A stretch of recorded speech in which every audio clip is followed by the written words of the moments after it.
rahimakumullah wa nafa'ana bihi wa bi'ulumihi fid dharain. Rabbi shrah li sadri wa yassir li amri wahlul 'uqdatam min lisani yafqahu qawli. Bismillahirrahmanirrahim. Wasanilan utawi kang kapindho goslu jami'il wajhi iku ngumbah sekabeh wajah wahdahu hali dheweke wajah tulan dawane mabaina manabiti sa'ri roksi barang antara panggonan cukul rambut ndas goliban kaprah wa akhiru lihyaini lan utawi akhire wa akhirul lihyaini lan akhire untuk uang roro wahuma lan yalihyen al adomanil ladani iku bebalung roro kang karo-karone yang butuh alaihimal asnanu cukul ingatasi lihyen opo sake untu asufla kang esor yastami umakdamahuma kumpul opo panggonan arpe lihyen tidakni ing dalam jambut wa muakhiruhuma lan panggonan akhir lihyen fil uduni ing dalam kuping wahdahu dheweke asnan urdon ambane mabainal udunaini barang antara kuping roro wa idza kana alal wajhi lan tatkala ana ing atase wajah sa'run khafifun apa rambut kang tipis au kasipun atau kandel wajah ba isolul ma'i mangka wajib apa numekakaken banyu ilaihi maring sa'run ma'al basaroti sertani kulit alati tak tahu kang ing dalem sesore sa'run wa malik yatir rajulil kasipatilan anepon utawi jenggot lanang kang kandel bi alam yarul mukhatibu kelawan nyenta ora ningali sapa wong kang adep-adepan basarotah ing kulite kasifah min khilaliha saking sela-selani kasifah payak pigoslu dohirima mangka cukup apa ngumbah zahirihima jabane lihyah bikhilafil khafifati kelawan bedane kang tipis wayal khafifah mayarul mukhatib iku barang kang ketinggalan sapa wong kang adep-adepan basarotaha ing kulite khafifah payajibu isolul ma'i mangka wajib apa numekakaken banyu libasaratia kaduwe kulite khafifah wa bikhilafil yatim ra'atin wa khunsa lan kelawan bedane jenggot wong wadon lan mangga purus payajibu isolul ma'i mangka wajib apa numekakaken banyu libasaratihi maka duwe kulite imro'ah lan khunsa walau kasifan lan senajan iku kandel wala budalan perlu ma'agos lil wajih serta ngumbah wajah min gosli juz'in saking ngumbah juz mina roksi saking sirah warokbati lan pokulu warokobati lan pokulu wa matah tadahni lan barang kang ing dalem sesore janggut.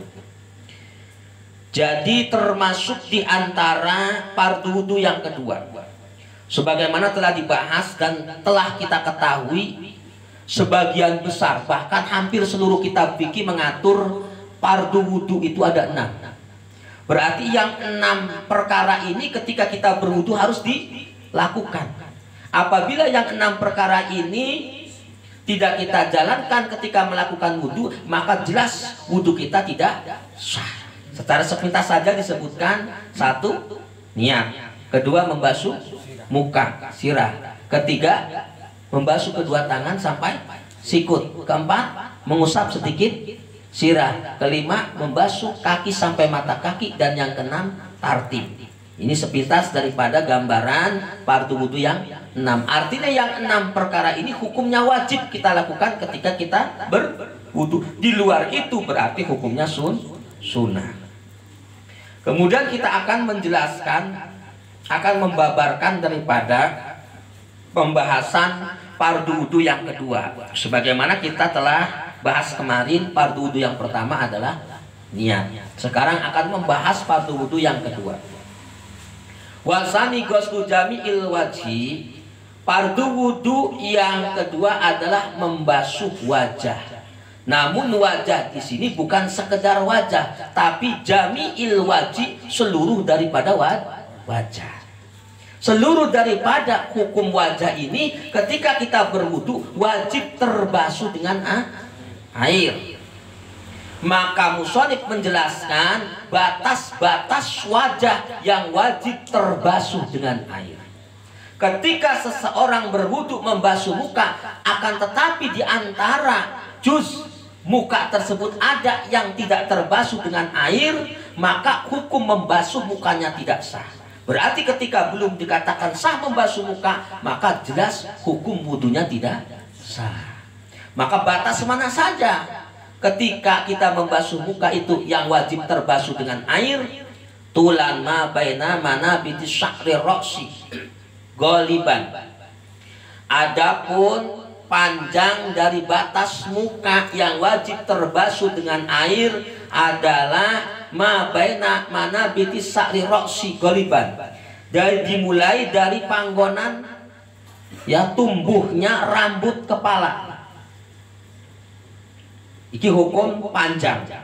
Sampai mana? Wa akhirul lihyen, sampai akhir janggut. Termasuk lihyen untuk uang roro. Untuk uang roro iki untuk sinana ngesor lihyen. Kanan dan kiri. Iki arane lihyen untuk uang roro. Iki antara ukuran panjang dari tempat tumbuhnya rambut kepala sampai janggut, termasuk ke lihyen sampingnya bawahnya. Lihyen ini adalah tempat apa? Untuk ya tempat gigi, sebutnya gigi bawah. Lihyen kanan dan kiri.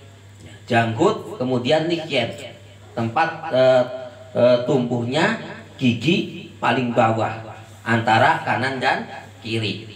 Itu panjangnya. Kemudian urdon ma bainal uduna ini, lebar daripada muka yang wajib terbasuh dengan air ketika seseorang berwudu, itu diantaranya bainal uduna ini antara telinga dua ya.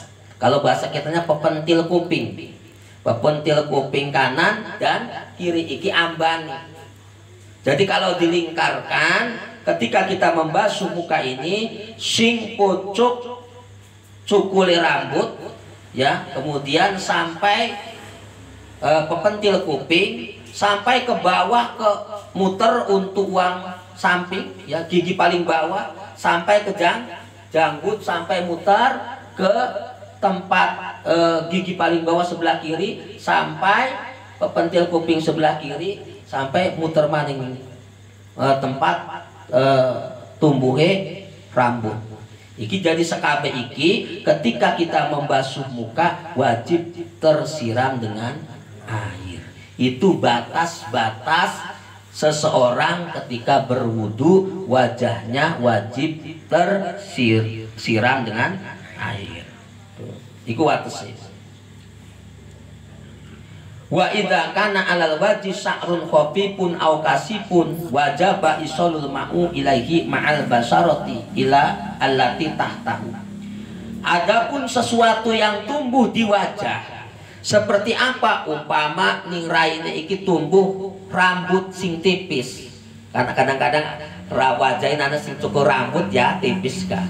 Ini sama rambut yang tumbuh di wajah ini wajib tersiram dengan air, bahkan sampailah ke kulit. Bukan hanya rambut sing tipis sing kesebor karo banyu, tetapi sampai ning kulit rambut sing tipis tersebut. Atau barangkali di wajahnya ini tumbuh rambut yang tebal, sama ini wajib tersiram dengan air ketika dia membasuh muka. Adapun wa amal lihyatur rajulil kasifah. Nah, bagaimana ketika seorang laki-laki tersebut tumbuh jenggot sing tebal, kayak contoh wong Arab.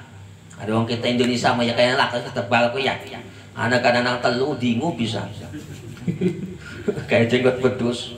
Wis lumayan bae daripada orang duwe. Umpama premen wong lanang iki duwe jenggote sing tebal sampai ke cabang-cabang. Contohnya seperti wong Arab kadang ya. Jenggotnya pan tebal ning cabang-cabang segala kan. Nah, ketika dia berwudu, bagaimana? Apakah wudunya itu airnya harus masuk ke dalam kulit yang berada di dalam jenggot yang tebal tersebut? Wa amma lihiyatur rajulil kasifah bi allam yarul mukhatib basarataha. Adapun ketika seseorang mempunyai jenggot yang tebal, apa sih yang dinamakan jenggot yang tebal itu? Bi alam yarul mukhatib basarataha min khilaliha. yakni ketika kita berhadapan, contoh kita berhadapan dengan orang yang mempunyai jenggot yang tebal, ini kulit dalamnya tidak terlihat, tertutup dengan jenggot dengan bulu tersebut, itu namanya lihyatul kasifah, jenggot sing kandel. Artinya ketika kita berhadapan dengan orang yang mempunyai jenggot yang tebal tersebut, kulitnya tidak terlihat, tertutup dengan jenggot. Beda lamun uang ku jenggotnya tipis, pasti kedeleng kulitnya. Tuh, itu patokan daripada lihyatul kasifah. Maka bagaimana ketika seseorang itu mempunyai jenggot yang tebal? Payak pigos ludohiriha, cukup dibasuh dengan air luarnya saja. Oh, jabane baik orang kudu dipancingkan baru ini jenggot sing tebal, orang kudu disebor diwiyak segala orang kudu. Disapu menyangkingnya serakah. Nah, wis cukup iku mah lamun jenggote tebal mah wis cukup jabane jenggote bae sing kesebor karo banyu. Jadi tidak harus air itu masuk ke dalam kulit jenggot sing tebal kalau seandainya seorang itu mempunyai jenggot yang tebal. Nah, sekarang bagaimana seumpama seseorang itu jenggotnya tidak tebal, tipis lah seperti kita-kita. Tuh, umumnya wong Indonesia mah jenggot lumayan baik. Karena ngodeni wong. Bikilapil kopi pati wahya mayarul mukhoti basarotah. Berbeda dengan jenggot yang tipis. Apa yang dinamakan jenggot yang tipis? Wahya mayarul mukhoti basarotah. Artinya ketika berhadapan kita itu dengan orang yang mempunyai jenggot yang tipis, kulitnya dalamnya itu terlihat. Tuh. Bagaimana ketika seseorang itu berwudu dengan dia mempunyai jenggot yang tipis? Fayajibu isolul ma'i li basharatiha. Maka wajib ketika berwudu iku kulite kudu kesebor karo banyu. Lamun jenggote tipis. Jadi tidak cukup luarnya saja, tapi kulit daripada jenggot yang tipis tersebut wajib tersiram dengan air ketika dia membasuh muka. Wabi hilali yatim ro'atin wa khunsa. Beda kelawan jenggot wong wadon. Umpama wong wadon duwe jenggot, teger ya. Jadi kan mah bisa ngerupa roro, rupa wong wadon, rupa wong lanang. Umpama wong wadon duwe jenggot ataupun wahunsa, hunsa itu mangga purus itu naudzubillah, seseorang yang mempunyai alat kelamin dua, itu namanya hunsa. Nah, seumpama hunsa tersebut mempunyai jenggot tuh, wong wadon duwe jenggot, hunsa mangga purus orang yang mempunyai dua alat kelamin punya jenggot. Maka bagaimana ketika dia membasuh muka? Fayajibu isolul ma'i li basharatihi walau kasifan. Kalau seandainya seorang perempuan punya jenggot ataupun seorang khunsa mempunyai jenggot, ketika dia berwudu membasuh muka, maka wajib itu air sampai ke kulit jenggot tersebut. Tuh. Bahkan walau kasifan, walaupun seorang perempuan itu ya jenggotnya mempunyai jenggot yang tebal, wajib ketika dia membasuh muka iki banyu ini wajib mancing ning jero kulit, namun iku wong wadon sing duwe jenggot sekalipun jenggotnya tebal. Karena apa? Iki jarang terjadi, banyak jarang. Wong wadon sampai jenggot kayak wong lanang tebal jarang. Maka ketika dia berwudu, wajib kulit yang ada di dalam jenggot tersebut terbasuh dengan air. Wala buddha ma'a ghuslil wajib min ghusli juz'in minar ra'si. Maka diperlukan ketika seseorang berwudu membasuh muka, itu membasuh sejus sebagian daripada endas. Ya. Warokobati lan bulu. Jadi wong wadon mah perlu jika ke lamun wawudu sebagian endasnya kesebor wong wadon. Bahkan apa warokobati lan janggut tuh. Kemudian wa matakna dakni wong wadon mah ketika wudu dikonon tuh. Kalau seorang perempuan. Nah, ini artinya tidak diwajibkan tetapi diharuskan. Ketika wong wadon berwudu apa nih kono kena sebagian daripada endas. Kemudian sebawa janggut bahkan leher.